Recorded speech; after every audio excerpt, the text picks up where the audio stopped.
में सबसे पहले आ जाता है प्रोडक्शन ऑफ ट्रांसजेनिक प्लांट्स। तो वेक्टर जो यूज़ किया जाता है, vector use to introduce new genes into plant, वो ज़्यादातर प्लास्मिड होता है, often a plasmid from soil bacterium, agrobacterium, tumefaciens. अभी जो प्लाज्मिड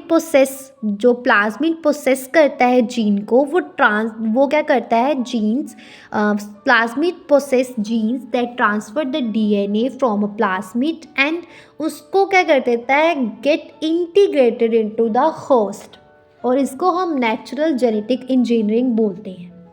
प्लाज्मिड जो इंड्यूस करता है ट्यूमर्स को इन अ ब्रॉड लीफ प्लांट, जैसे टोमेटो है, टोबैको है, इनके अंदर उनको ट्यूमर इंड्यूसिंग प्लाज्मिड्स बोलते हैं, टीआई प्लाज्मिड्स बोलते हैं। ट्रांसजेनिक प्लांट्स जो है वो बहुत ज़्यादा वैरायटी ऑफ पर्पसेस के लिए प्रोड्यूस होते हैं, जैसे कि हम क्या कर सकते हैं इससे, इससे desirable traits for a disease resistant carry कर सकते हैं, इंसेक्ट रेजिस्टेंस, हेर्बिसाइड रेजिस्टेंट, और इम्प्रूव कर सकते हैं फूड क्वालिटी को। और कुछ जैसे insect resistance in a transgenic plants, कुछ स्ट्रेन्स हैं बैसिलस thuringiensis जो है प्रोड्यूस करते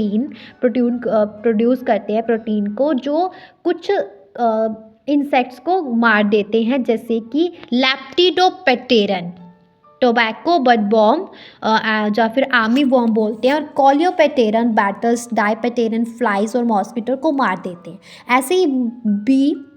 बैसिलस thuringiensis जो हैं forms protein catalyst during a particular phase of their growth, और ये क्रिस्टल जो हैं इसमें टॉक्सिक इंसेस्टिसल प्रोटीन होता है, इंसेस्टिसिडल प्रोटीन होता है, और ये जो टॉक्सिन जो प्रोड्यूस होता है क्रिस्टल कंटेनर टॉक्सिन इंसेस्टिडल प्रोटीन, ये जो टॉक्सिन है ये मारता नहीं है बैसिलस को, अपने आप नहीं, does not kill the bacillus itself. Actually क्या होता है, जो बीटी टॉक्सिन प्रोटीन है वो exist as a inactive prototoxin, but जब ये इंसेक्ट के अंदर इंजेस्ट कर लेता है, once an insect ingest the inactive toxin, तो ये कन्वर्ट हो जाता है एक्टिव में कन्वर्ट हो जाता है,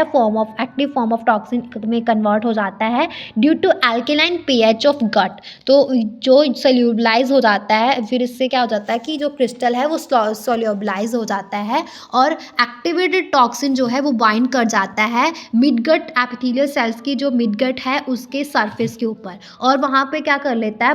पोर्स बना लेता है, जिससे क्या हो जाता है, सेल स्वेल कर जाते हैं, और लाइसिस, और इवेंचुअली लाइसिस हो जाती है, और जिससे डेथ हो जाती है इंसेक्ट की। और स्पेसिफिक बीटी टॉक्सिन जीन्स जो हैं वो आइसोलेटेड होते हैं फ्रॉम अ बैसिलस thuringiensis और incorporated in the several crop plant such as a cotton. तो चॉइस ऑफ जीन जो है वो डिपेंड करती है क्रॉप के ऊपर, टारगेटेड पेस्ट के ऊपर, as most the BT toxin और इंसेक्ट ग्रुप स्पेसिफिक के ऊपर। ये जो टॉक्सिन हैं, the toxin is coded by a gene named CRY, और ये दो क्राई जीन्स जो हैं, क्राई 1AC और क्राई 2AB, ये जो है ये इनकॉर्पोरेटेड होते हैं कॉटन में, और ये जीन कंट्रोल करते हैं कॉटन वॉलवॉर्म्स को। और सिमिलरली क्राई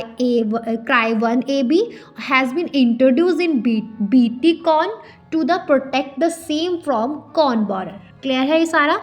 उसके बाद इसमें हम बात करेंगे पेस्ट रेजिस्टेंट प्लांट्स की। तो बहुत सारे नेमेटोड्स जो हैं वो एज ए पैरासाइट प्लांट्स और एनिमल्स में रहते हैं, और ह्यूमन बींग्स में भी रहते हैं। वन सच नेमेटोड, उसका नाम क्या है,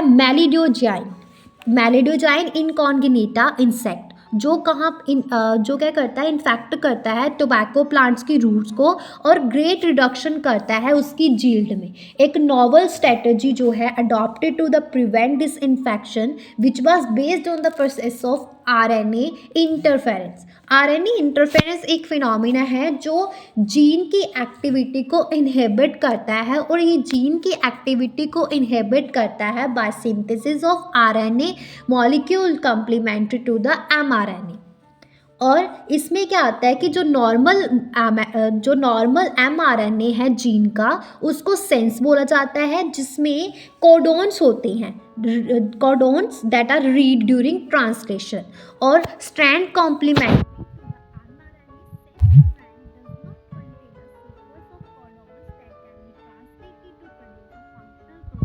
को हम एंटी